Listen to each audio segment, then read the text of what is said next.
नमस्कार, हिमाचल समाचार में आपका स्वागत है। आज के मुख्य समाचार।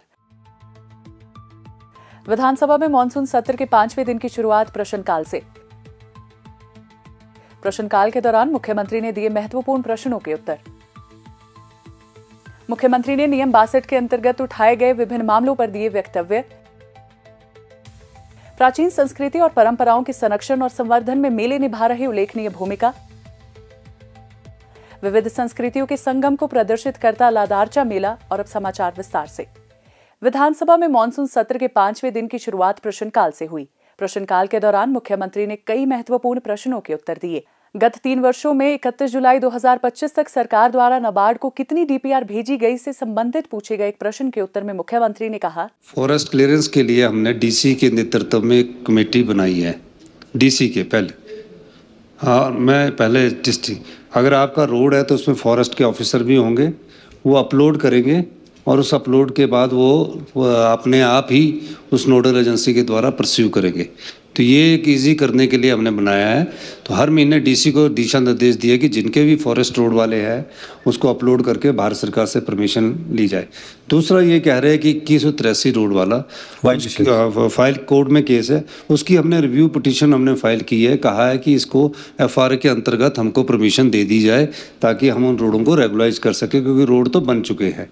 तो इस दृष्टिकोण से सरकार कार्य कर रही है और निश्चित तौर से डिप्टी कमिश्नर को ये दिशा निर्देश पहले ही मीटिंग में हमने कहा था और मेरे ख्याल काफ़ी रोड हमारे फॉरेस्ट के अपलोड हुए हैं और काफ़ी की परमिशन हमें मिली है।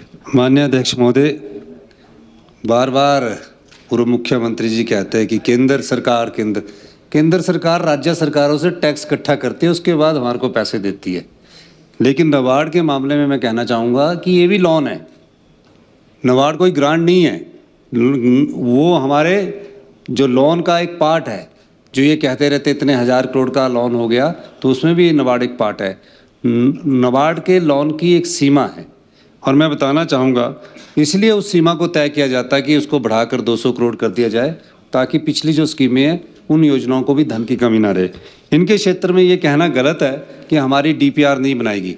आपके क्षेत्र की हमारे समय से लेकर मैं आपको बताना चाहता हूँ 1/1/2023 से 7 डीपीआर बनाएगी। ये शब्द आपके गलत है कि हमारी डीपीआर नहीं बनाएगी।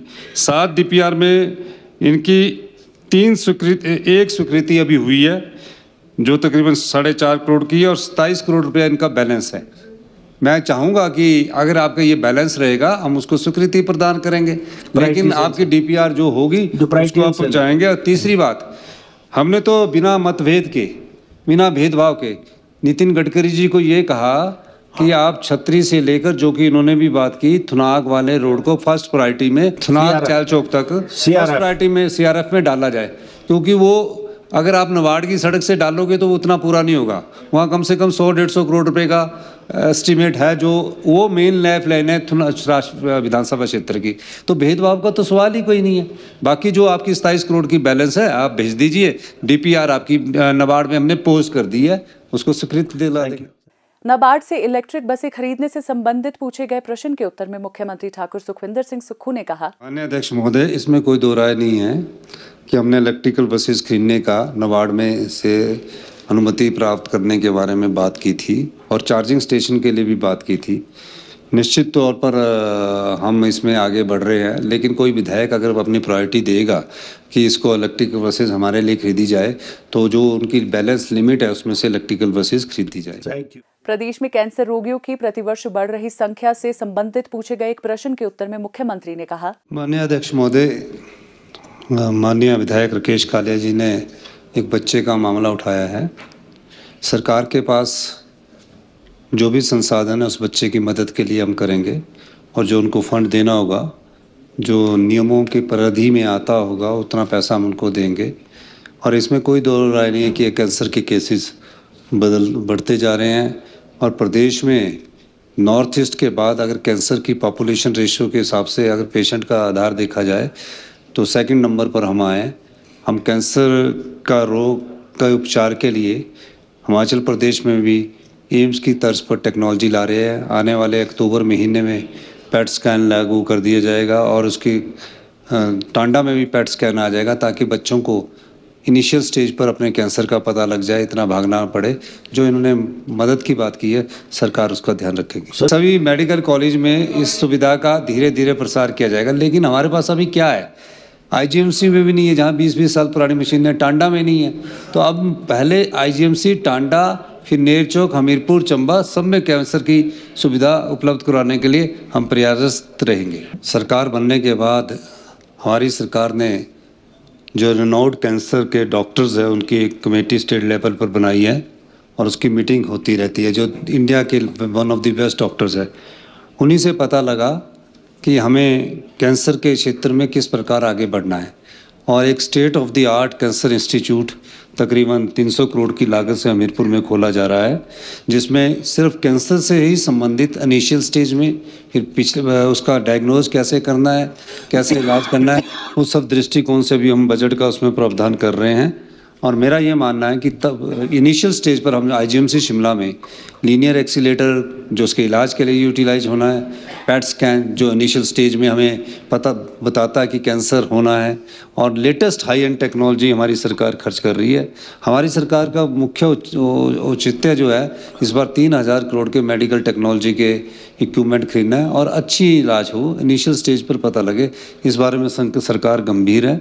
मैं माननीय राठौर साहब ने जो बात कही है कि कीटनाशक दवाएं और इन यूरिया का ज़्यादा प्रयोग करके भी हमारी सेहत पर फर्क पड़ रहा है, और इसीलिए सरकार ने प्राकृतिक खेती की तरफ ध्यान दिया है। और जो स्प्रे होता है ऊपर, वो कई प्रकार का स्प्रे अब मिक्स हो रहा है, जो रिकॉग्नाइज्ड कंपनियां नहीं हैं वो भी स्प्रे कर रही है। हमारे इसमें भी हम ध्यान रखेंगे। मैं माननीय हॉर्टिकल्चर मिनिस्टर से चाहूँगा कि एक एम्पैनलमेंट इसका किया जाए कि कौन सी कंपनियों से हमें भविष्य में मेडिसिन खरीदनी है। तो कई चीज़ें हैं कैंसर से संबंधित, इस सब की स्टडी की जा रही है और इसकी एक स्टेट लेवल पर पहली बार एक कमेटी बनाई है। मैं चाहूँगा कि आने वाले समय में सभी को इन्वॉल्व करके इस दिशा में हम आगे बढ़ा जाए।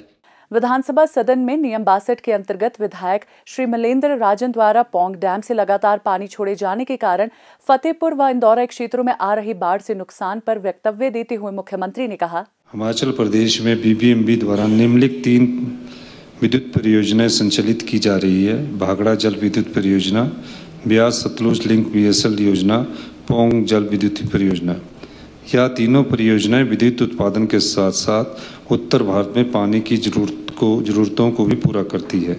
उक्त परियोजनाओं के बांधों की निगरानी की जिम्मेवारी नेशनल डैम सेफ्टी अथॉरिटी के पास है। राज्य सरकार ने ऊर्जा निर्देशालय के माध्यम से समय समय पर इन बांधों के रखरखाव संचालन के संबंध में निरीक्षण करवाया है।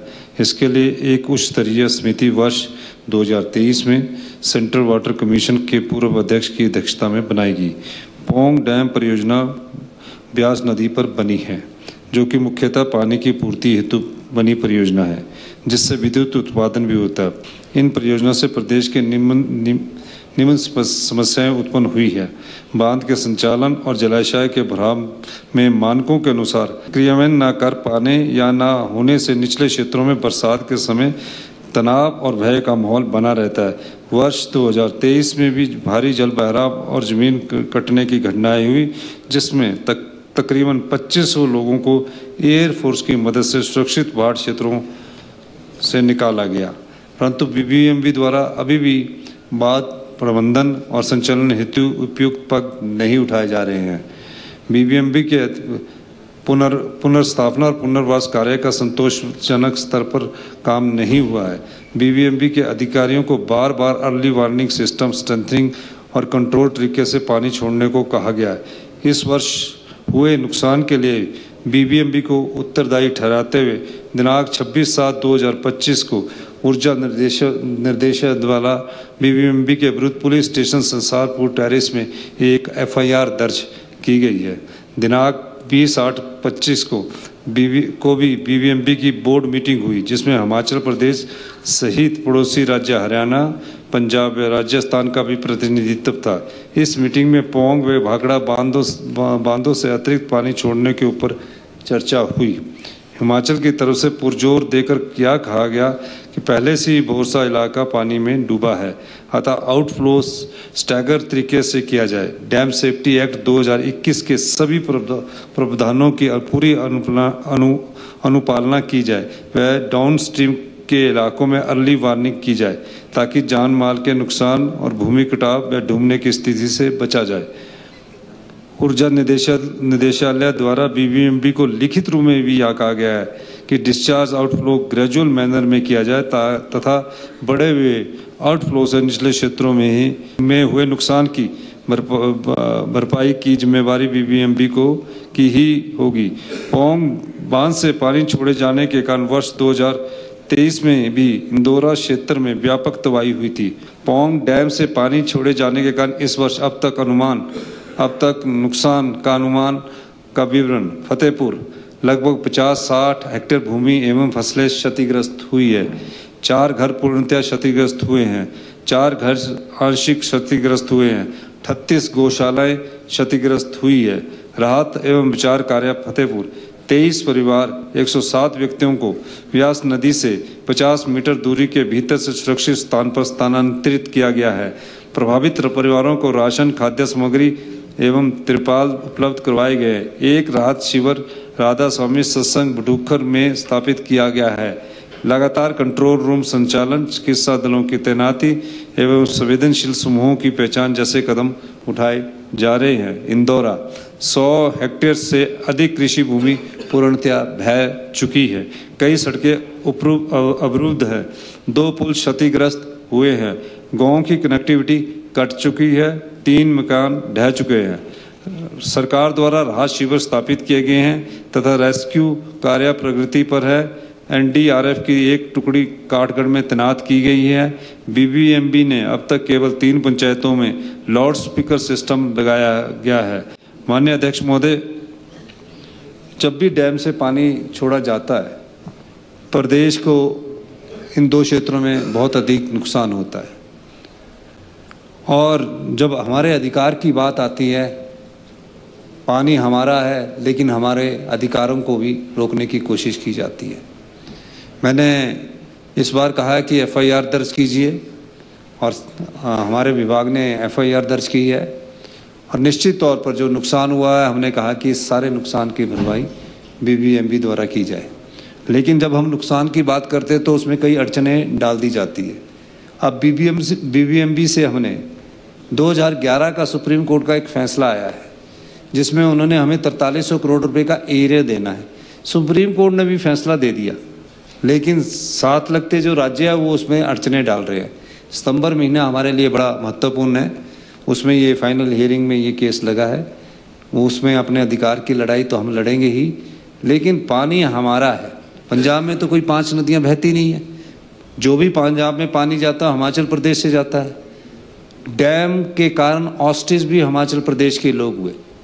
जितने ज़्यादा हमारे लोग विस्थापित हुए उतने किसी और प्रदेश में नहीं हुए, चाहे वो पौंग डैम की बात है, चाहे वो भाखड़ा डैम की बात है और चाहे और जितने भी डैम बने वो ऑस्ट्रिच हिमाचल के हुए।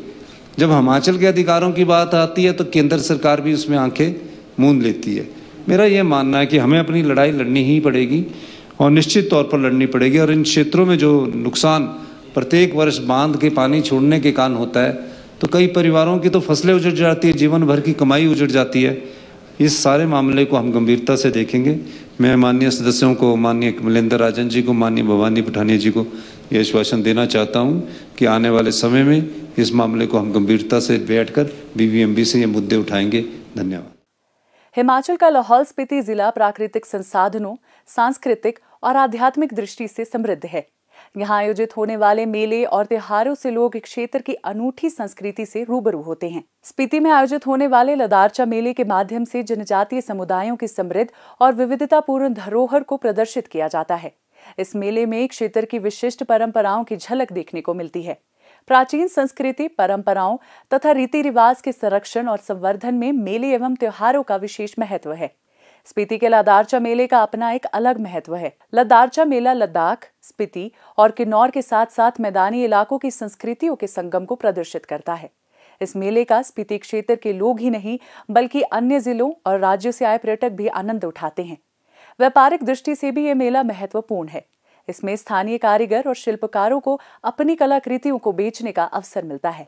मेले के दौरान सांस्कृतिक और खेलकूद प्रतियोगिता का आयोजन किया जाता है। ये मेला स्थानीय कलाकारों और महिला मंडलों को अपनी प्रतिभा का प्रदर्शन करने का अवसर देता है।